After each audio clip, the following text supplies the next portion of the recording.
Varahi silks వారి grand festive celebrations పొందండి 10,000 రూపాయలు ఆపై కొనుగోలుపై బంగారు నాణెం ఉచితంగా. కోనసీమ జిల్లాలో జరిగిన బ్లోఅవుట్ ఇప్పుడు అందరినీ భయపెడుతోంది. మల్కీపురం మండలం ఇరుసుమండలో జరిగిన ఈ బ్లోఅవుట్ చూసి అక్కడ జనమంతా వణికిపోతున్నారు. ఇప్పటికే ఇరుసుమండ గ్రామాన్ని ఖాళీ చేయించారు. దాని చుట్టుపక్కల ఉన్న కొబ్బరి చెట్లు పూర్తిగా తగలబడిపోతున్నాయి. దాదాపు 500కు పైగా కొబ్బరి చెట్లు ఇప్పటివరకు తగలబడిపోయినట్టుగా ప్రాథమికంగా మనకు సమాచారం అందుతోంది. దాదాపు 5 కిలోమీటర్ల పరిధిలో ఏదైతే బ్లోఅవుట్ జరిగిందో ఇరుసుమండలో దాని చుట్టూ ఉన్న 5 కిలోమీటర్ల పరిధిలో ఉన్న గ్రామాల ప్రజల్ని కావచ్చు, లేకపోతే ఆ పరిసరాల్లో ఉన్న జనాన్ని కావచ్చు, ఇతర ప్రాంతాలకు తరలిస్తున్నారు. సహాయక చర్యల్ని ముమ్మరం చేశారు. 1995 జనవరి 8వ తేదీన కూడా ఇటువంటి బ్లోఅవుటే జరిగింది. అప్పుడు 60 రోజుల పాటు ఆ బ్లోఅవుట్ని అదుపు చేయడానికి సైంటిస్టులు రకరకాల వ్యక్తులు దాన్ని ప్రయత్నించి చివరికి విజయం సాధించారు. ఈ బ్లోఅవుట్ కూడా దాదాపు అదే స్థాయిలో ఉంటుందండి. అంటే కోనసీమలో సహజంగా ఈ ఓఎన్జీసీ బ్లోఅవుట్లు రెగ్యులర్గా జరుగుతుంటాయి, అక్కడక్కడ మంటలు వస్తూ ఉంటాయి. కానీ గతంలో చూసాం, మన నగరం అనే గ్రామం మొత్తం తగలబడిపోయిన సందర్భాలు కూడా చూసాం.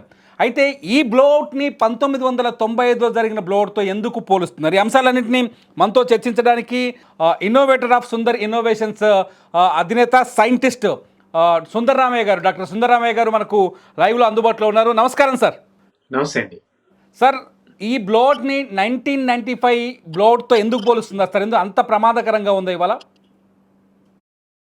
ప్రమాదకరం అనే దాన్ని మనం పూర్తి పరిశీలన ఇంకా చెప్పలేము. వాస్తవానికి ఏంటంటే ఫైరింగ్ అనేది మనకి ఇన్సిడెంట్ స్టార్ట్ అయిన దగ్గర నుంచి కూడా ఫైరింగ్ లెవెల్ పెరుగుతానే ఉంది.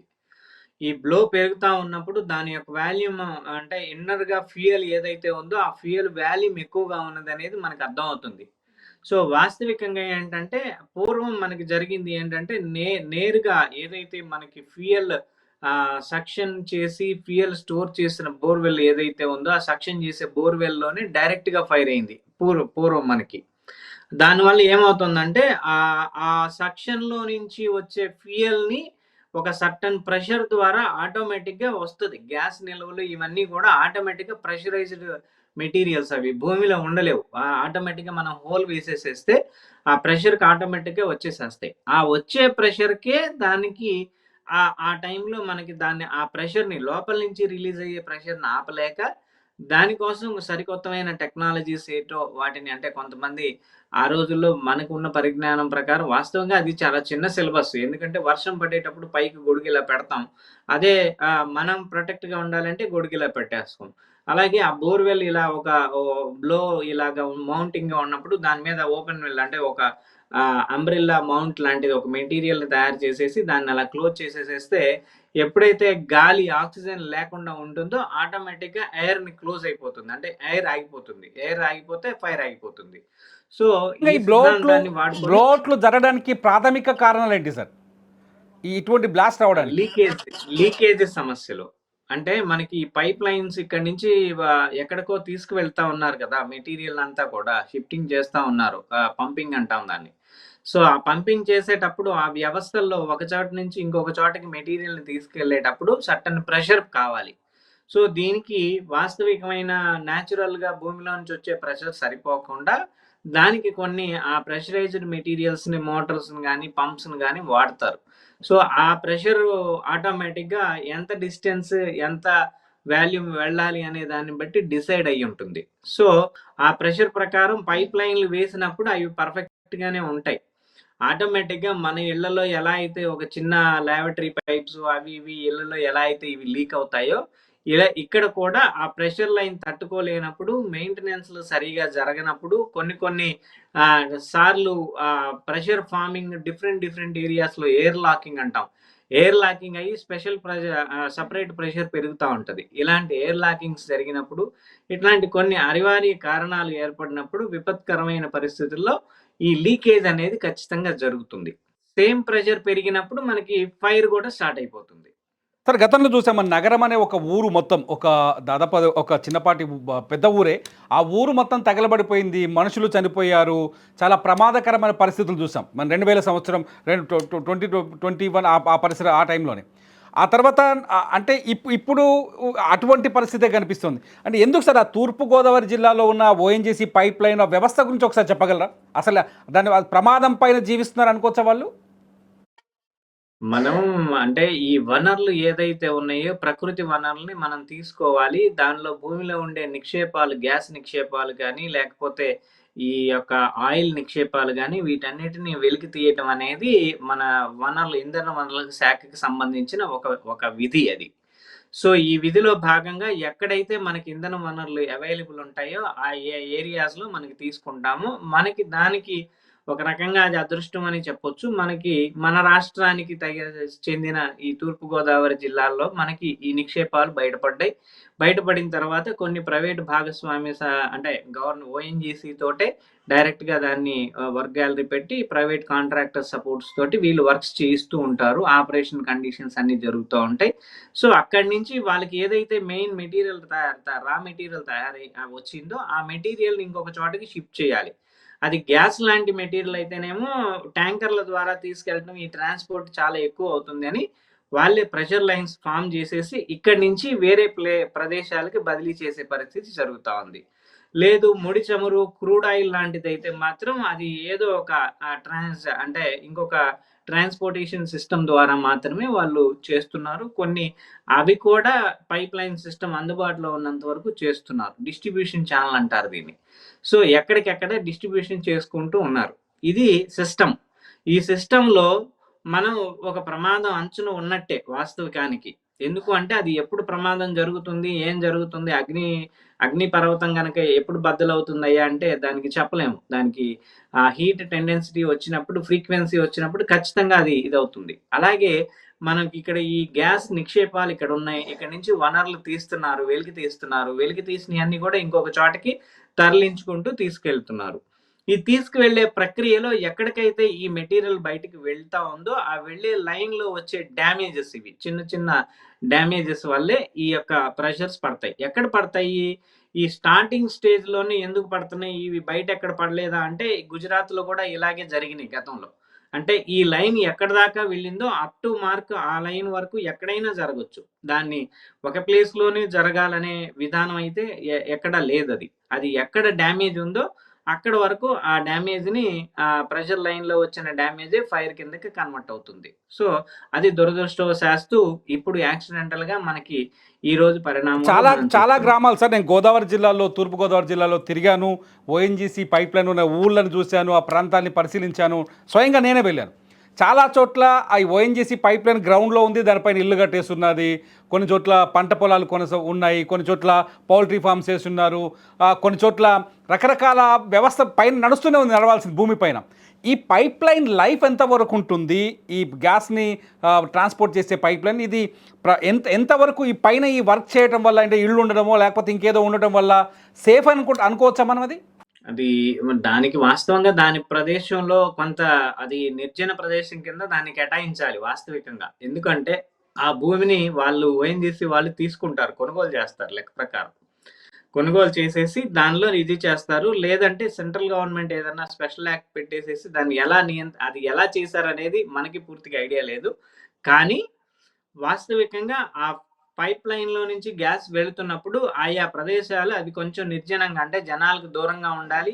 వాళ్ళు తీసుకునే కూడా అలాంటిదే. నిర్జన ప్రదేశాల్లో గుండానే తీసుకోవాలి లెక్క ప్రకారం. కానీ ఒకప్పుడు వాళ్ళలా 10, 15 ఏళ్ల కిందట జరిగిన ఈ నిక్షేప వెలికితీత ఆ 15 ఏళ్ల కిందట వాళ్ళు తీసుకున్నప్పుడు మేబీ అప్పుడు తక్కువగా ఉండుండొచ్చు జనాల డెన్సిటీ. ఇప్పుడు కొంచెం విస్తారంగా ప్రజలు కూడా సంఖ్య పెరిగారు గాబట్టి, వీళ్ళు కూడా తెలిసి తెలియని పరిస్థితిలో అక్కడికి వెళ్లి అంటే వాళ్ళ స్థలాలే, వాళ్ళ పొలాలే కాబట్టి ఆయా ప్రదేశాల్లో వాళ్ళు ఏదో ఒక రకంగా బ్రతుకు తెరువు కోసం వాళ్ళ జీవనాన్ని కొనసాగించే ప్రయత్నంలో భాగంగా అలా ఉన్నారేమో గానీ, వాస్తవికంగా ఇలాంటి ప్రెషర్ పాయింట్స్‌లో దూరంగా ఉండడం చాలా ముఖ్యం. Okay sir. అంటే సాధారణంగా సార్ ఇప్పుడు ఆ పైప్ లైఫ్ ఎంత ఉంటుంది సార్? వీళ్ళు వేసే పైప్ లైఫ్ ఎంత ఉంటుంది? వాటి చేంజ్ వాళ్ళు చేస్తుంటారా? వేసే మెటీరియల్స్ అది అప్ టు మార్క్ 15-25 ఇయర్స్ వరకు ఉంటుంది. సో, ఆ 25 ఇయర్స్ లోపల మళ్ళా వీళ్ళు ఇంకొక లైన్ ప్రత్యామ్నాయంగా వేసుకునే దానికి కూడా వీళ్ళు అనుసంధానం చేసుకుంటారు. 1995లో అప్పుడు జరిగిన బ్లోట్‌ని ఒకసారి గుర్తు చేయగలరా? అప్పుడు అసలు 60 డేస్ మండింది. వేరే వేరే గ్రామాల నుంచి, రాష్ట్రాల అవతల నుంచి, కర్ణాటక నుంచి కావచ్చు, ఇతర రాష్ట్రాల నుంచి వచ్చి కూడా బ్లోట్‌ని చూసి వెళ్ళిపోయారు. ఆ సిచ్యువేషన్ మీకు గుర్తుండే ఉండుంటుంది. దాన్ని ఒకసారి దీంతో కంపేర్ చేయొచ్చా?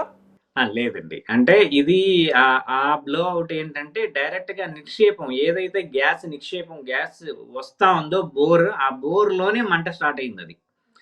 సో, దానికి పక్కనే రిజర్వాయర్స్ ఉన్నాయి. అంటే ఈ వచ్చిన గ్యాస్‌నంతా గూడా ఒక ట్యాంక్స్‌లో పెట్టి, ఆ ట్యాంక్‌లో ప్రెషర్ క్రియేట్ చేసి, ఆ ప్రెషర్ ద్వారా పైప్‌లైన్ ద్వారా వెళ్ళిపోయేటట్టుగా సేఫ్టీ మేనర్‌లో తీసుకెళ్తారు దాన్ని. సో, ఆ ప్రెషర్ ట్యాంక్స్ ఆ పక్కనే ఉండటము, ఈ వచ్చే ఇన్నర్ లైన్‌లో నుంచి లీకేజ్ అవ్వటము, ఈ ట్యాంక్‌లో నుంచి వచ్చే గ్యాస్‌ని ఆపగలుగుతానికి సేఫ్టీ వాల్వ్స్ కొన్ని ఫెయిల్యూర్ అవ్వటము. సో, ఇలా ఒకదాన్ని మించిన ఒకటి. అంటే వాస్తవికానికి ఏమవుతాయంటే ఇవన్నీ గ్యాస్ లైన్స్ అన్నీ గూడా కూల్ టెంపరేచర్స్ తోటి డిజైన్ చేయబడుంటాయి. వాస్తవంగా ఎల్‌పీజీ ప్రవాహకం జరుగుతా ఉంటే పైప్స్ అన్నీ చల్లగా అయిపోతాయి. సో, డిగ్రీస్ అన్నీ చాలా తక్కువ డిగ్రీస్‌లో నమోదైతాయి. అంటే 6-7, 9 డిగ్రీస్, 10 డిగ్రీస్ అట్లా ఆ రేంజ్‌కొచ్చేస్తాయి. సో, ఇంత కూల్ కండెన్సిటీలో ప్రమాదాలు జరగడం అనేది వాస్తవికంగా జరగదు. కానీ లీకేజ్ అనేది వచ్చిన తర్వాతకి అది ఎయిర్‌లో ఒక 7% కన్నా ఎక్కువ పర్సెంటేజ్ ఆక్యుపై గనక అయితే at any moment it is going to fire. అంటే ఫర్ ఎగ్జాంపుల్ మన ఇంట్లో ఒక గ్యాస్ సిలిండర్ పెట్టుకున్నాం. అది అప్పటికప్పుడు స్టవ్ ఆన్ చేసాము. బర్నర్‌లో నుంచి గ్యాస్ వచ్చింది. లైటర్ ఆన్ చేసాము. లైట్ వెలిగింది. ఇది ఇంతవరకు ఓకే. ఇదే గ్యాసు రాత్రిపూట ఆపేసి రెగ్యులేటరీ ఆపేయటం మర్చిపోయి ఎక్కడో పైప్ లీకేజ్ జరగటం సంథింగ్ జరిగిపోతే ఆ రూమ్ నిండా గ్యాస్ ఫామ్ అయ్యి ఉంటది. ఆ రూమ్‌లో ఉండే గాలికి 7 రెట్లు గ్యాస్ ఉందక్కడ. ఆ 7 రెట్ల గ్యాస్ ఒకసారి స్విచ్ ఆన్ చేసేస్తే ఆటోమేటిక్‌గా అది ఫైర్ బ్లాస్ట్ అయిపోతుంది. ఇలాగే గాలిలో కూడా 7% కన్నా ఎక్కువ గనక ఉంటే, అక్కడికి ఏ చిన్న ఎలక్ట్రో యాక్టివిటీ జరిగినా గానీ, డైరెక్ట్‌గా ఫైర్ అయ్యేదానికి ఖచ్చితంగా అవకాశం ఉంది. నిక్షేపం నుంచి జరిగినప్పుడు మాత్రం మనం కంట్రోల్ చేయలేని వ్యవస్థ అయిందది. ఎందుకు? లోపల నుంచి ఒక ప్రెషర్ వస్తా ఉంది. ఇటు పైనుంచి పైప్ లైన్స్ నుంచి ఇంకొక ప్రెషర్ వస్తా ఉంది. ఇన్ అండ్ ఔట్ 2 ప్రెషర్స్‌ని కంట్రోల్ చేయలేని పరిస్థితి అయింది. తర్వాత ఏం చేశారు అంటే దాని మీద ఒకటి చిన్న డోమ్‌ని తయారు చేసి, ఆ ప్రెషర్ ఎంతుందో దానికి మెట్రిక్ వాల్యూస్ కనెక్ట్ చేసేసి, దానికి రివర్స్‌లో అంతకన్నా మూడింతల బరువైన ఒక డోమ్‌ని దాని మీద ఫిక్స్ చేయటం జరిగింది. అప్పటికి అది గాలి లేదు కాబట్టి ఫైర్ ఆగిపోయింది. స్లోగా గ్యాస్ దానిలో నుంచి రావటం కూడా స్లోగా తగ్గింది. ఆ తర్వాత ఆ ఫైర్ ఆగిపోయిన తర్వాత డోమ్‌ని తీసి వాళ్ళ రెగ్యులర్ ఆపరేషన్స్ వాళ్ళు చేసుకున్నారు. అప్పుడు ఆ సిట్యుయేషన్‌ని ఆ రోజు టెక్నాలజీ ఇంత లేదు, ఇంత కమ్యూనికేషన్ వ్యవస్థ లేదు. ఇప్పుడు ఈ ప్రమాదాన్ని కంట్రోల్ చేయడానికి ఎంత టైం పట్టొచ్చు సార్ ఈజీగా? మీకు వాస్తవికంగా చెప్పాలంటే, ఇప్పుడు అప్‌డేటెడ్ టెక్నాలజీస్ చాలా వచ్చినాయండి. ఏఐ జనరేషన్ టెక్నాలజీస్ ఎలా అయితే హ్యూమన్ ఇంటెలిజెన్సీ కన్నా గొప్పగా పనిచేస్తున్నాయని మనం చెప్పుకుంటున్నామో ఆర్టిఫిషియల్ ఇంటెలిజెన్సీ, సేమ్ ఇంటెలిజెన్సీ బేసిస్‌లో అనేక రకాలైన గ్యాడ్జెట్స్, టూల్స్ వచ్చేసినాయి. సెన్సార్స్ వచ్చేసినాయి ఇవాళ. చాలా ఎలక్ట్రానిక్స్‌లో చాలా గొప్ప విప్లవాత్మకమైన మార్పులు జరిగిపోయినాయి. సో, ఈ సెన్సార్ విభాగం ఏంటి అంటే, ఇది అంతా ఫర్ ఎగ్జాంపుల్ ఇక్కడి నుంచి గుజరాత్ వరకు అంటే ఒక 600 కిలోమీటర్లు, 750 కిలోమీటర్లు ఒక పైప్ లైన్ గనక నడిపినట్లయితే, ఈ 750 కిలోమీటర్ల పాటుకి ప్రతి మీటర్‌కి ఒకటో, లేకపోతే ప్రతి 10 మీటర్లకు ఒకటో, లేకపోతే ఒక 4, 5 మీటర్లకు ఒకటో ఈ సెన్సార్ గ్యాడ్జెట్స్‌ని గనక మనం పెట్టుకున్నట్లయితే, దాని నుంచి ఏరియల్ టవర్ కనెక్టివిటీ పెట్టి, వీటన్నిటి కమ్యూనికేషన్ అంటే ఇది ఫ్లో అవుతుంటే దాంట్లో ఎలక్ట్రోమాగ్నెటివిటీ సెన్సార్స్ ఉన్నాయి ఇప్పుడు అప్‌డేటెడ్‌గా. ఈ ఫ్లో రేట్ చెప్తది. అది ఎంత వెళ్తుందో చెప్తది. పైప్‌లో ప్రెషర్ ఎంతుందో చెప్తది. ఇవన్నీ గూడా అంటే ఇన్ఫర్మేటివ్ యాక్టివిటీ కింద డైరెక్ట్‌గా మనకు ఉపయోగిస్తాయి ఇవి. ఇలాంటి టెక్నాలజీ ఇప్పుడు అప్‌గ్రేడ్‌గా ఉంది. చాలా కొత్తగా ఉందిది.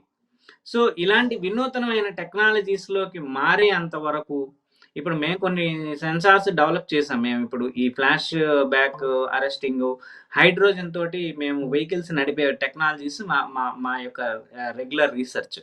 సో, దీంట్లో ఏం జరుగుతోంది? హైడ్రోజన్ అనేది విప్లవాత్మకంగా ఇమ్మీడియేట్‌గా ఫ్లాష్ బ్యాక్ అయిపోద్ది. అంటే అది ఎక్కడ పుట్టిందో అక్కడికొచ్చి మండిద్ది. ఎల్‌పీజీకి హైడ్రోజన్‌కి ఉన్న తేడా ఏంటంటే, ఎల్‌పీజీ ఎండ్ ఎక్కడుందో ఈ ఎండ్‌లో మండిద్ది. ఇక్కడ సిలిండర్ ఉంది. ఇక్కడ ఎండ్ ఉంది. ఈ ఎండ్‌లో మాత్రమే మండిద్ది. మనం ఏలు ఇలా పెట్టేసేస్తే ఫైర్ ఆగిపోద్ది ఆటోమేటిక్‌గా. No problem. సో, ఇప్పుడు ఈ వేలు అడ్డం పెడితే ఆగిపోయే పరిధి ఎల్‌పీజీకుంటే, హైడ్రోజన్ ఏమైద్దంటే అది ఈ కడుపులో ఇక్కడ స్టమక్‌లో ఇక్కడ చాంబర్‌లో పుడితే ఈ ఫైర్ ఇక్కడికొచ్చి మండిద్ది. అది ఎక్కడ బర్త్ ఉందో ఆ బర్త్ దాకా వచ్చేస్తది డైరెక్ట్‌గా. సో కాబట్టి హైడ్రోజన్ ఈజ్ మోర్ ఎక్స్‌ప్లోజివ్ అనేది క్లారిటీ ఇస్తారు. ఇలాంటి వాటికి కూడా మేము ప్రత్యామ్నాయమైన మెటీరియల్స్‌ని, ప్రత్యామ్నాయమైన టెక్నాలజీస్‌ని మేము అంటే గత 20, 21 సంవత్సరంగా మేము వీటిని ఇంప్లిమెంట్ చేస్తూనే ఉన్నాం. సో, అలాంటి విధానంలో ఈ ఎల్‌పీజీకి వీటికి కూడా పెట్రోలియం ప్రొడక్ట్స్‌కి ప్రతి దానికి కూడా ఆల్టర్‌నేటివ్‌లు చాలా టెక్నాలజీస్ అప్‌గ్రేడ్ అయిపోయినాయి. అలాంటి వాటిని కూడా అలాంటి గ్యాడ్జెట్స్‌ని వాడి మానిటరింగ్ సిస్టమ్ అన్నీ ఆన్‌లైన్‌లో ప్రతిదీ తెలిసిపోతది ఇప్పుడు. సూపర్ పవర్ ఇంజినీరింగ్ అనేది మనకి ఇక్కడే తెలుస్తుంది. ఇలా మనకి తెలియగలిగినప్పుడు సామాన్యుడికి రిస్క్ ఉండదు. రెండోది ఎవరైతే అంటే కంపెనీ ఓనర్స్ ఉన్నారో వాళ్ళకి కూడా ఫెయిల్యూర్స్ ఉండవు. వాళ్ళకి కూడా ఇలాంటి యాక్సిడెంటల్ పార్ట్ ఆఫ్ రిస్క్ తలకాయ ఈ ఇబ్బందులు అనేవి వాళ్ళకి ఖచ్చితంగా వైదొలుగుతాయి. అయితే ఎన్ని రోజులు ఈ పడుతుంది సార్? అంటే ఇది వ్యవస్థని ఇది రేపటికల్లా క్లోజ్ చేస్తారా దీన్ని? రేపు ఈవినింగ్ లోపు క్లోజ్ చేసేస్తారా ఈ ఫైర్‌ని? చెప్పలేమండి. ఎందుకంటే ఇది గ్యాస్ ఎంత ఉన్నది అనే దాన్ని మనకు పూర్తిగా తెలియట్లే. అది ప్రెషర్ లైన్‌లో లాస్ అయిందా? లేకపోతే ఇన్‌పుట్ నుంచి పోయినసారిలాగా ఈ 2.5 కిలోమీటర్ తర్వాత ఓపెన్ అయిందా? ఇన్‌పుట్‌ని కంట్రోల్ చేయడానికి వీళ్ళ దగ్గర సేఫ్టీ మెజర్‌మెంట్, సేఫ్టీ వాల్వ్ అన్నీ వీళ్ళ చేతిలో ఉన్నాయా? లేకపోతే అక్కడ ఏదైనా ఫెయిల్యూర్ అయిందా? సో, ఇయన్నీ ఇంకా కొన్ని అప్‌డేట్ తెలియాల్సినున్నాయి దీని విషయంలో. ఇవన్నీ తెలిస్తే ఖచ్చితంగా దాన్ని ఎప్పటికి అది కంట్రోల్ అవుతుందనేది కూడా తెలుస్తుంది. ఖచ్చితంగా అక్కడ సిచ్యువేషన్ ఎలా ఉంది అంటే మినిస్టర్లంతా అక్కడికెళ్ళిపోయారు. ముఖ్యమంత్రి ఏకంగా ఈ సంఘటన మీద దృష్టి సారించారు. అక్కడున్న లోకల్స్‌ని ఖాళీ చేస్తున్నారు. దాదాపు 5 కిలోమీటర్ల పరిధిలో ఉన్న లోకల్స్‌ని ఖాళీ చేస్తున్నారు. అక్కడ కొబ్బరి చెట్లు తగబడిపోతున్నాయి. సార్ ఇక్కడ నాకు ఒక చిన్న క్వెషన్ ఉంది. ఒకవేళ ఈ ఫైర్ అయింది, ఇది మంట మండింది, మండిన తర్వాత కొంతకాలం ఫైర్ కొనసాగింది. దీని ప్రభావం అక్కడ వాతావరణ పరిస్థితుల పైన ఉంటుందా సార్? ఏ స్థాయిలో ఉంటదుంటే? ఖచ్చితంగా థర్మల్ ఎఫెక్ట్ ఉంటుంది. ఎందుకంటే, ఆ వేడి ఏదైతే తీవ్రత ఉందో ఉష్ణోగ్రత అది ఆ ఏరియానంతా ప్రభావశీలిగా చేస్తుంది. రెండోదేంటంటే, ఆ మెటీరియల్ గాలిలో ఫైర్ అయింది కొంత పొల్యూషన్ కిందకి మారిపోతుంది. కార్బన్ డయాక్సైడ్, మోనాక్సైడ్, సాక్స్, నాక్స్ ఇలాంటి పేర్లతోటి మనం పీఎం మ్యాటర్‌ని అంటే ఆహ్, బ పార్టిక్యులేట్ మ్యాటర్‌ని మనం అనేక రకాలుగా మనం ఫైండ్ ఔట్ చేస్తాం. ప్రస్తుతానికి మనం అవగాహనలో చెప్పుకోవాలి అంటే ఢిల్లీ లాంటి ఏరియాస్‌లో ఉండే పొల్యూషన్ ఏదైతే ఉందో దానికి ఒక 5 టైమ్సో, 10 టైమ్సో పొల్యూషన్ ఇక్కడ క్రియేట్ అవుతా ఉంది. జనరేట్ ఊపిరి అవుతా ఉంది. ఆడదు. ఊపిరి ఫర్ ఆడదు. ఎగ్జాంపుల్ ఆ! ఊపిరాడే పరిస్థితి లేదు. రెండోదేంటంటే అక్కడ ఆ గ్యాస్ స్మోక్ అనేది ఎవడికి పడదు. ఎందుకంటే డైరెక్ట్ మీథేన్ అది. సీహెచ్4 కార్బను, హైడ్రోజను 2 అణువుల నిర్మాణం అది. ఈ రెండిటికి అయనైజేషన్ పవర్ ఉంది. ఇది గాలిలో నేరుగా కలుస్తుంది. ఇది 60-70% గనక ఎక్కువగా కలిసింది అంటే ఆ బ్రీత్ చేయలేరు. ఎవరు బ్రీత్ చేయలేరు. సో, అలాంటి డిఫికల్టీ సిట్యుయేషన్ ఒకవైపు ఉంది. ఇంకొక వైపు ఏముంది ఇప్పుడు అక్కడ చిన్న చిన్న పొగలాగా పడతా ఉంది. పొగమంచు అంటే మనకి ఆల్రెడీ స్నో ఎఫెక్టెడ్ చలికాలం మనకిప్పుడు. ఈ పొగమంచు అనేది ఒక రకమైన పద్ధతయితే, ఈ టెంపరేచర్ అనేది లేకపోవటం వల్ల, విండ్ ప్రెషర్ లేకపోవటం వల్ల, చల్లదనంతోటి ఈ గాలిలో ఇంకా అక్యుములేట్ అయిపోతా ఉంటది ఆ మెటీరియల్. అంటే స్టాగ్నేట్ అంటాం దాన్ని. ఆ స్టాగ్నేట్ అయ్యే మోడ్‌లోకెళ్ళిపోతుంది. ఈ స్టాగ్నేట్ అయినప్పుడు ప్రెషర్ ఫార్మ్ వచ్చేంత వరకు ఆ మెటీరియల్ ఇంకొక ఏరియాకి అంటే పక్కకి వెళ్ళే పరిధి ఉండదు అప్పటి వరకు. కాబట్టి ఇది ఖచ్చితంగా కొంత కాలుష్య ప్రభావాన్ని దగ్గరగా కలిగి ఉన్నది. అండ్ దాంతో పాటు పెట్రోకెమికల్ ఏదైతే గాలిలో కలిసున్నదో ఇది కొంచెం చాలా భారధాతువు. ఇది చాలా బ్రీతింగ్‌కి కూడా డిఫికల్టీగా ఉంటుంది. సామాన్యుడికి, పక్షులకి, జలచర రాశులు అంటే భూమిలో ఉండే కొన్ని రకాల బాక్టీరియాసు, గుడ్ వాల్యూస్ భూమిలో దొరికే నీరు అందరికి ప్రాణాధారం ఈరోజు. ఆ నీరు కూడా కొంత కలుషితం అయ్యే ప్రమాదం ఉంది. సో, ఇలా ఈ పంచభూత తత్వం, పంచభూతాలన్నీ కూడా ఒకదానితో ఒకటి ఖచ్చితంగా కాలుష్య కారకాలుగా మారేదానికి ఖచ్చితంగా ఛాన్స్ ఉంది. ఇది ఎంత త్వరగా దీన్ని మనం అరికట్టుకోగలిగితే, ఎంత త్వరగా దీన్ని స్టాప్ చేయగలిగితే, ఈ పర్యావరణానికి జరిగే నష్టాన్ని మనం తగ్గించుకోగలిగితే, అక్కడుండే ప్రజలకి మంచి జరుగుతుంది. ఇమ్మీడియేట్‌గా అక్కడుండే జనానికి మీరు ఇవ్వగలిగే సలహా ఏంటి సార్? అంటే అక్కడ వాళ్ళ హెల్త్ పాడవ్వకుండా సేఫ్ జోన్‌లోకెళ్ళడానికి. నేను అందరికీ చాలా వినయపూర్వకంగా నేను చెప్తున్నాను సుమన్ టీవీ ద్వారా. ప్రతి వ్యక్తి కూడా ప్రాణం అందరికీ విలువైనదే. ప్రతి వ్యక్తి కూడా ఇక్కడ ఈ విలువని ఆచరించండి. అక్కడ ఉండే సముదాయాలను మాత్రం ఎప్పుడు నాకు గొర్రెలున్నాయి, ఇల్లుంది, ఆస్తులున్నాయి, అయ్యున్నాయి ఇయన్నీ నథింగ్ నెగ్లిజెన్సీ పక్కకు పడేయండి. మీకు ఎక్కడైనా సరే ఆ స్మోక్ అంటే గ్యాస్ స్మెల్ తెలిసినా, స్మోక్ భారంగా అనిపించినా ఆ ఏరియా నుంచి ఇమ్మీడియట్‌గా వాకౌట్ అయిపోయి పక్కకి వెళ్ళిపోండి. ఎక్కడో చాటికి. రక్షితమైన ప్రదేశాలు చాలా ఉంటాయి ఆ చుట్టుపక్కల. అంటే రేడియస్ ఒక 5 కిలోమీటర్ల వరకు వ్యాప్తి చెందిందనేది మనం అనుకుంటున్నాం. మేబీ ఇది 7, 8, 9కి కూడా పెరగొచ్చు రేపటికి. సో, ఈ 9 కిలోమీటర్లు దాటి అవతలకి గనక వెళితే కొంచెం రక్షణ వ్యవస్థలో దగ్గరగా ఉన్నట్టుగా మనం ఉంటాము. కొంత సమయానికి ఇది ఖచ్చితంగా ఈ ఈ యొక్క పరిస్థితి కోలుకునే పరిస్థితి అయితే ఖచ్చితంగా జరుగుతుంది. ఈ కొంత సమయం తర్వాతకి మళ్ళా వాళ్ళందరూ వచ్చేసి వాళ్ళ యొక్క దైనందినమైన కార్యక్రమాలన్నీ చేసుకోవచ్చు. ప్రాణరక్షణ చాలా ఇంపార్టెంటు. సో, వాటితో పాటు అక్కడ ఆ పశువులు అవి ఏవైతే ఉన్నాయో వాటన్నిటిని కూడా తీసుకెళ్ళండి. ప్రత్యేకించి సెల్ ఫోన్ వాడే వాళ్ళందరూ కూడా కొంచెం ఈ నైట్ టైమ్ ఏమైతుందంటే యాంబియంట్ ఇది మంచు అని అనుకుంటాం. కానీ గ్యాస్ కూడా దాంట్లో కొంత కలిసే ఉంటది. కాబట్టి సెల్ ఫోన్‌లు వాడేవాళ్ళు ఈ సెల్ ఫోన్‌లు కొంచెం దూరంగా పెట్టడం, సెల్ ఫోన్‌ని ఎక్కువగా రింగ్ చేయకపోవటం మంచిది. వాడకపోవడం మంచిది. తర్వాత వంటగదిలో మనం లైటర్స్ గానీ, లేకపోతే ఎలక్ట్రిక్ స్విచెస్ గానీ ఇవన్నీ వేసేటప్పుడు ఖచ్చితంగా వెంటిలేషన్ క్లోజ్డ్ రూమ్‌గా ఎప్పుడు పెట్టొద్దు దయచేసి. అంటే ఇది 5, 6 కిలోమీటర్లకు బహిర్గతంగా ఉన్న వాళ్ళకి చెప్తున్న మాటలివి. సో, 6 కిలోమీటర్ల లోపల వాళ్ళు బయటికి 6 కిలోమీటర్లు, 7 కిలోమీటర్లు బయటికి వెళ్ళాలి. ఆ 7 కిలోమీటర్లు, 8 కిలోమీటర్ల రేడియస్‌లో ఉన్న వాళ్ళు కూడా వాళ్ళ రూమ్స్‌ని ఎప్పుడు క్లోజ్డ్ రూమ్స్ చేసుకోవద్దు. ఓపెన్ రూమ్స్ పెట్టుకోండి. రూమ్ ఎప్పుడు వెంటిలేషన్ చలికాలం అయినప్పటికీ కూడా తలుపులు కొంచెం తీసి తప్పదు. ఎందుకంటే 1, 2 రోజులు కొంచెం క్లిష్టమైన పరిస్థితులు ఉండే అవకాశాలు కనిపిస్తున్నాయి కాబట్టి, రూమ్స్‌ని కొంచెం ఓపెన్‌గా పెట్టినందువల్ల వెంటిలేషన్ ఉంటుంది. ఒకవేళ ఏదైనా గాలిలో అది మిక్స్ అయ్యి వచ్చినప్పటికీ కూడా ఆ వెంటిలేషన్ ప్రభావం వల్ల మనుషుల మీద దాని యొక్క ప్రభావిత ఎక్కువగా ఉండదు. చూపించకుండా ఉంటుంది. ప్రతి ఒక్కళ్ళు కూడా ఈ మోటారు వాహనాలు, సాధనాలు ఇవి కొంచెం వాడడం తగ్గిస్తే మీకు ఆల్రెడీ కాలుష్యం ఉంది అక్కడ. కాలుష్య కోరల్లో మనం ఉన్నాం. చిక్కుకొనున్నాం.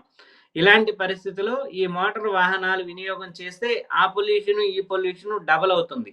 కాబట్టి ఈ మోటారు వాహనాల యొక్క వినియోగత కూడా కొంచెం తగ్గించి ప్రతి ఒక్కళ్ళు గూడా మంచి గాలి దొరికే ప్లేస్‌కి, ఆ నీరు, ఆహారం దొరికే ప్లేస్‌లో కొన్ని రోజుల పాటు మీరు సేఫ్‌గా ఉండగలిగితే, మీ యొక్క ప్రాంతం మళ్ళా సేఫ్ అనుకున్న తర్వాతకి మళ్ళా మీరక్కడికి వచ్చి మీరు మీ యొక్క జీవనాన్ని కొనసాగించవలసిందిగా నా తరఫున ఈ ప్రభుత్వానికి కూడా నేను రిక్వెస్ట్ చేస్తూ అందరు అధికారులు కూడా ఇలాగే సమాజానికి సమన్వయం చేస్తూ తెలియచేయాలని, ప్రతి వ్యక్తి కూడా ఎవరో చెప్తే నేను వినేదేంటి అనే ఆలోచన కాకుండా, ఇది అందరికీ ఎమర్జెన్సీ వచ్చింది. ఈ ఎమర్జెన్సీలో నేను బాగుండాలి, నా కుటుంబం బాగుండాలి, నా పక్కన వాళ్ళు బాగుండాలి అని ఒకళ్ళకొకళ్ళు హెల్ప్ చేసుకొని ఈ విషయంలో తోడ్పడవలసిందిగా నేను మనవి చేస్తా ఉన్నాను. Thank you sir, thank you so much. చాలా సలహాలు ఇచ్చారు, చాలా విలువైన సమాచారాన్ని సుమన్ టీవీ ద్వారా పంచుకున్నారు. Thank you so much sir. ఇది మొత్తానికి బ్లోడ్ జరిగిన ప్రాంతంలో జాగ్రత్తగా ఉండాల్సిన అవసరం ఉంది. బ్లోడ్ అధికారులు చెప్పిన మాటలు వినండి. అక్కడి నుంచి ఖాళీ చేయమంటే వెంటనే అక్కడి నుంచి ఖాళీ చేసి వెళ్ళండి. అట్లాగే ఏదైతే ఎలక్ట్రానిక్ వస్తువుల వినియోగం కావచ్చు, సెల్ ఫోన్ల విషయం కావచ్చు, ఏదైతే సుందరరామయ్య గారు చెప్పారో ఆ విషయాలన్నింటినీ శ్రద్ధగా పాటించాలని విజ్ఞప్తి చేస్తున్నాం. చూస్తూనే ఉండండి బ్లోడ్ సంబంధించిన మరిన్ని అప్డేట్స్ని సుమన్ టీవీలో.